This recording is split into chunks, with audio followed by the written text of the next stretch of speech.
ಒಂದು ಸುಂದರವಾದ ವಿಡಿಯೋವನ್ನು ನಿಮಗೋಸ್ಕರ ನಿಮ್ಮ ಮುಂದೆ ನಾನು ತಂದಿದ್ದೇನೆ.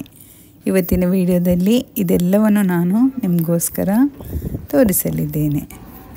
ಹಾಯ್ ಹೆಲೋ, ಹೇಗಿದ್ದೀರೆಲ್ಲರೂ? ನೀವೆಲ್ಲರೂ ಚೆನ್ನಾಗಿರುವರೆಂದು ಭಾವಿಸುತ್ತೇನೆ. 2017ನಲ್ಲಿ ತೆರೆಯಲ್ಪಟ್ಟ ಒಂದು ವಿಶಾಲವಾದ ಸಫಾರಿ ಪಾರ್ಕ್ ಆಗಿದೆ ದುಬೈ ಸಫಾರಿ ಪಾರ್ಕ್.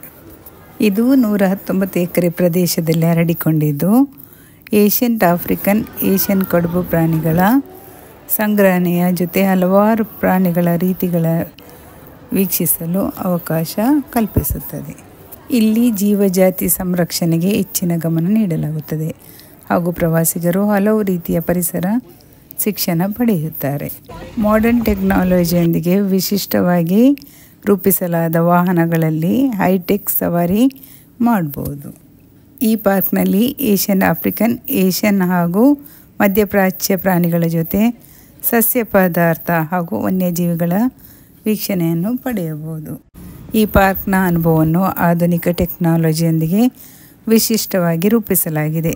ಪ್ರವಾಸಿಗರು ಗಡಿಯಾರಗಳಲ್ಲಿ ಸಾಗಬಹುದಾದ ವಾಹನಗಳಲ್ಲಿ ಸಫಾರಿ ಮಾಡಬಹುದು. ಇಲ್ಲಿ ಪ್ರಾಣಿ ಪಕ್ಷಿಗಳನ್ನು ಅತಿ ಹತ್ತಿರದಿಂದ ನಾವು ನೋಡ್ಬೋದು ಮತ್ತು ಅವುಗಳ ಅನುಭವವನ್ನು ಪಡೆಯಬಹುದು. ಪಾರ್ಕ್ಗಳಲ್ಲಿ ವಿವಿಧ ರೀತಿಯ ಅನುಭವಗಳನ್ನು ನಾವು ಪಡೆಯಬಹುದು. ವಿಶೇಷ ಆಫ್ರಿಕನ್ ಥೀಮ್ ಪ್ರದೇಶ, ಏಷ್ಯನ್ ಪ್ರಾಣಿ ನೆಲೆಗಳು ಮತ್ತು ಮತ್ತಷ್ಟು ರೀತಿಯ ಅನುಭವಗಳನ್ನು ನಾವು ಪಡೆಯಬಹುದು. ವಿವಿಧ ಬಣ್ಣದ ಹಕ್ಕಿಗಳು ಕಾಣುತ್ತಿದ್ದರೂ ಪ್ರಕೃತಿಯ ಹಾರಾಟವನ್ನು ಕಾಣುವುದು ಅತ್ಯಂತ ಸುಂದರ. ಇಲ್ಲಿರುವ ಪ್ರಾಣಿ ಪಕ್ಷಿಗಳನ್ನು ಮತ್ತು ಪ್ರಕೃತಿಯನ್ನು ನೋಡಿ ಬೆರಗಿನ ಅನುಭವವನ್ನು ಪಡೆದುಕೊಳ್ಬೋದು. ಈ ಪ್ರಾಣಿಯನ್ನು ನೋಡಿ ನೀರಿನ ಮೇಲ್ಗಡೆ ತೇಲ್ತಾ ಉಂಟು. ಈಗ ಒಮ್ಮೆಗೆ ನೀರಿನ ಒಳಗಡೆ ಹೋಗ್ತಾ ಇದೆ. ಅಲ್ಲಿಂದ ಅದು ನಡೆದುಕೊಂಡು ಹೋಗುವ ಸುಂದರವಾದ ರೀತಿಯನ್ನು ನೀವು ಹತ್ತಿರದಿಂದ ಕಾಣ್ಬೋದು. ಒಂದು ಸಲ ಆ ಕಡೆ, ಒಂದು ಸಲ ಈ ಕಡೆ ಹೋಗ್ತಾ ಇದೆ. ಒಂದು ಕಡೆಯಿಂದ ಮುಳುಗಿ ನೀರಿನ ಒಳಗಿಂದ ನಡೆದುಕೊಂಡು ಹೋಗಿ ಆ ಕಡೆಯಿಂದ ಮೇಲೆ ಬರ್ತದೆ.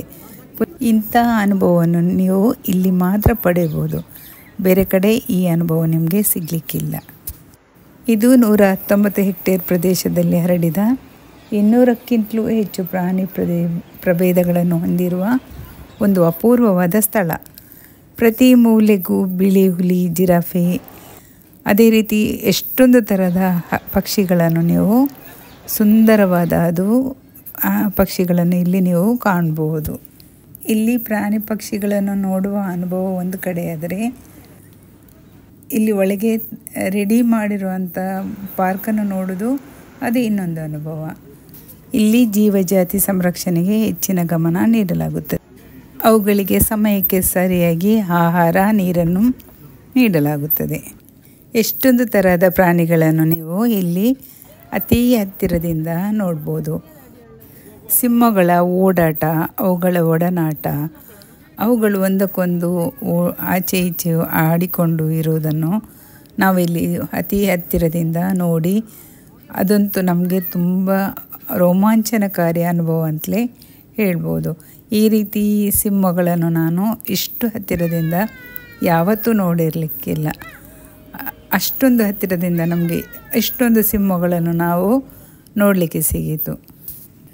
ಕಾಡಿನ ಒಳಗೆ ನಮಗೆ ಕಾಣದಾಗೆ ವಾಸಿಸುವ ಈ ಪ್ರಾಣಿಗಳನ್ನು ನಾವು ಕಾಣೋ ಥರ ಮಾಡಿ ಈ ಪಾರ್ಕ್ನಲ್ಲಿ ಇಟ್ಟಿದ್ದಾರೆ.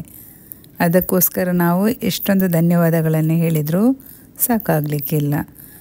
ಈ ರೀತಿ ಪ್ರಾಣಿಗಳನ್ನು ಇಲ್ಲದಿದ್ದರೆ ನಾವು ಎಲ್ಲಿ ಕಾಣಲಿಕ್ಕೆ ಆಗ್ತದೆ? ಕಾಡಿನೊಳಗೆ ನಾವು ಹೋಗಿ ನೋಡಲಿಕ್ಕೆ ಏನಾದರೂ ಆಗುತ್ತಾ? ಇಲ್ಲಲ್ಲ.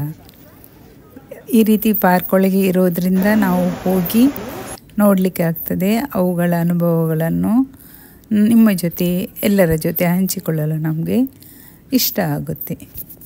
ಈ ಪ್ರಾಣಿಗಳನ್ನು ನೋಡಿಕೊಂಡು ನಾವು ನಡೀತಾ ಇದ್ದರೆ ನಮಗೆ ಸುಸ್ತಾಗೋದೇ ಗೊತ್ತಾಗೋದಿಲ್ಲ.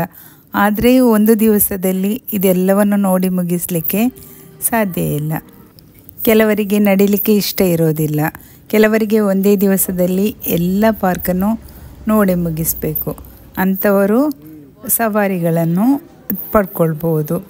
ಅವರು ಗಾಡಿಗಳಲ್ಲಿ ಇಡೀ ಪಾರ್ಕನ್ನು ಒಂದು ದಿವಸದಲ್ಲಿ ನೋಡಿ ಕರ್ಕೊಂಡು ಬರ್ತಾರೆ. ಅವರು ಹಾಗೆ ಚಿರತೆ, ಹುಲಿ ಎಲ್ಲ ಇರೋ ಕಡೆ ಅದರ ಮಧ್ಯದಲ್ಲೇ ದಾರಿಗಳನ್ನು ಮಾಡಿದ್ದಾರೆ. ಅದರಲ್ಲಿ ನಮ್ಮನ್ನು ಕರ್ಕೊಂಡು ಹೋಗಿ ಎಲ್ಲವನ್ನು ತೋರಿಸಿ ನಮ್ಮನ್ನು ಹಿಂದೆ ಕರ್ಕೊಂಡು ಬರ್ತಾರೆ. ಮೊದಲೇ ಬುಕ್ಕಿಂಗ್ ಮಾಡಿಟ್ರೆ ಜಿರಾಫೆಗಳಿಗೆ ಫುಡ್ ತಿನ್ನಿಸುವ ಅವಕಾಶವೂ ಕಲ್ಪಿಸಲಾಗುತ್ತದೆ. ಇಲ್ಲಿ ನವೀನ ಹಾಗೂ ದೃಷ್ಟಿಕೋನಗಳನ್ನು ವೈವಿಧ್ಯಮಯವಾಗಿ ಪ್ರಯತ್ನಿಸಿದ ಬಹುಮುಖ್ಯವಾದ ಪಾರ್ಕ್ ವ್ಯವಸ್ಥೆಯು ಇರುತ್ತದೆ. ಹುಲಿ, ಸಿಂಹ, ಚಿರತೆ ಇವುಗಳೆಲ್ಲ ಆಟಗಳನ್ನು ನಾವು ಇಲ್ಲಿ ಕಾಣ್ಬೋದು.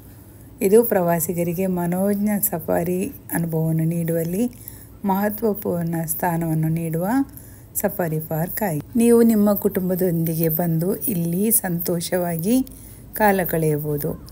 ಇಲ್ಲಿನ ಪ್ರಾಣಿಗಳನ್ನು ನೋಡಲು ಎಲ್ಲ ವಯೋಮಿತಿಯವರಿಗೂ ಇದು ಒಂದು ಚಂದದ ಅನುಭವ. ದುಬೈನಲ್ಲಿ ವಾಸಿಸುವ ಪ್ರಾಣಿ ಪ್ರಿಯರಿಗೆ ಸಫಾರಿ ಒಂದು ಉತ್ತಮ ಸ್ಥಳವಾಗಿದೆ. ಇಲ್ಲಿ ನಿಮ್ಮ ಸಮಯವು ಸುದೀರ್ಘವಾದ ನೆನಪಿನಲ್ಲಿ ಉಳಿಯುವಂಥ ಸಮಯವಾಗಿ ಕಾಣುತ್ತದೆ. ನನ್ನ ವಿಡಿಯೋ ನಿಮಗೆ ಇಷ್ಟ ಆಗ್ತಿದ್ದರೆ ಅದನ್ನು ಲೈಕ್ ಮಾಡಿ ಮತ್ತು ನಿಮ್ಮ ಸಫಾರಿ ಪಾರ್ಕ್ನ ಅನುಭವ ಇದ್ದರೆ ಕಮೆಂಟಲ್ಲಿ ತಿಳಿಸುವುದನ್ನು ಮರಿಬೇಡಿ. ಇನ್ನೊಂದು ಹೊಸ ವಿಡಿಯೋದೊಂದಿಗೆ ಮತ್ತೆ ಸಿಗ್ತೇನೆ. ಅಲ್ಲಿವರೆಗೆ ಟೇಕ್ ಕೇರ್. ಬಾಯ್ ಬಾಯ್.